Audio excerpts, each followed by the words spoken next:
कांग्रेस के राष्ट्रीय प्रवक्ता कुलदीप राठौर ने केंद्रीय बजट को निराशाजनक करार दिया है। उन्होंने कहा कि बजट अच्छा होता तो इन्वेस्टर में उत्साह दिखता, लेकिन इस बजट को लेकर इन्वेस्टर में कोई भी उत्साह नहीं दिख रहा है। साथ ही बजट अच्छा होने पर सेंसेक्स ऊपर जाता, लेकिन ऐसा भी नहीं हुआ है। उन्होंने कहा कि ये बजट देश का नहीं बल्कि बिहार के हिसाब से ही इस बजट को तैयार किया गया है।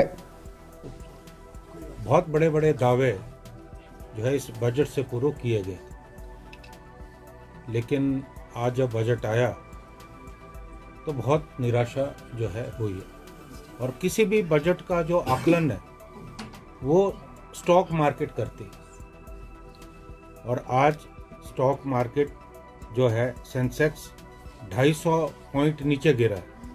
उसी तरह निफ्टी 50 जो है 23,450 नीचे आया।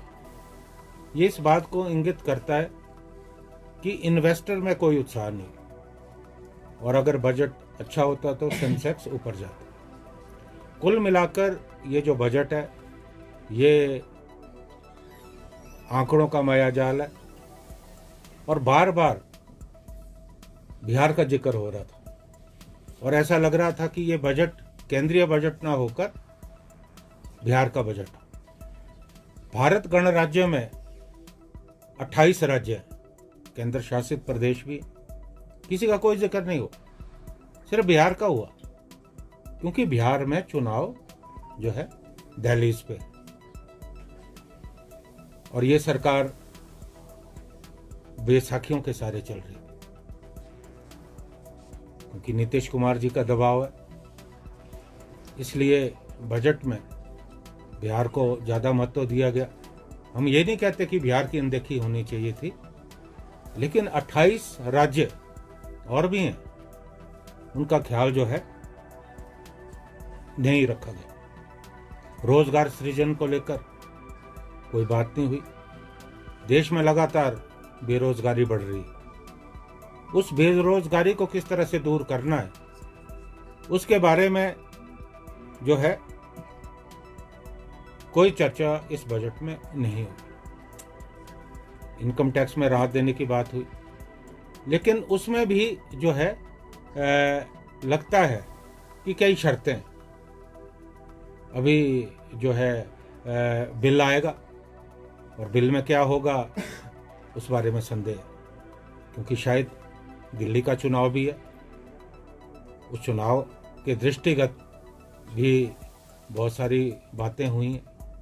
लेकिन मुझे ये लगता है कि इस बजट में कुल मिलाकर निराशा हुई है, और खासकर जो किसान हैं उनके लिए कुछ नहीं है।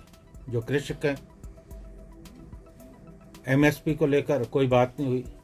आज भी किसान आंदोलनरत है, किसान नेता भूख हड़ताल पे बैठे हैं, लेकिन कृषि को लेकर जो है कोई बात नहीं हुई।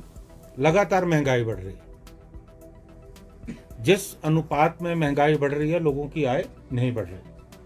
महंगाई पर किस तरह से रोकथाम लगाई जाए उस पर कोई चर्चा इस बजट में जो है नहीं हुई है। कुल मिलाकर ये जो बजट है इससे लगता है कि देशवासियों को निराशा हुई है। हालांकि मैं भी देख रहा था, तमाम जो टीवी चैनल है उसमें बढ़ा चढ़ाकर बजट की खूबियों को पेश किया जा रहा है। और जहाँ तक हिमाचल प्रदेश की बात है, मैंने तो कल भी आप लोगों से ये बात कही थी, जब मुझसे पूछा था कि हिमाचल के लिए आपको क्या उम्मीद है, और बिल्कुल अक्षरश जो मैंने कल बात कही थी, हिमाचल के लिए इस बजट में कुछ नहीं। लगभग 10,000 करोड़ का नुकसान हिमाचल का हुआ। यहाँ राहत टीमें भी आई, लेकिन अभी तक हिमाचल को कुछ नहीं मिला। हिमाचल पर्वतीय राज्य है, हमारे संसाधन कम है, हमें जीएसटी का भी नुकसान हो रहा है, उसकी भरपाई कैसे हो उसके बारे में भी जो है बजट में कोई प्रावधान नहीं है।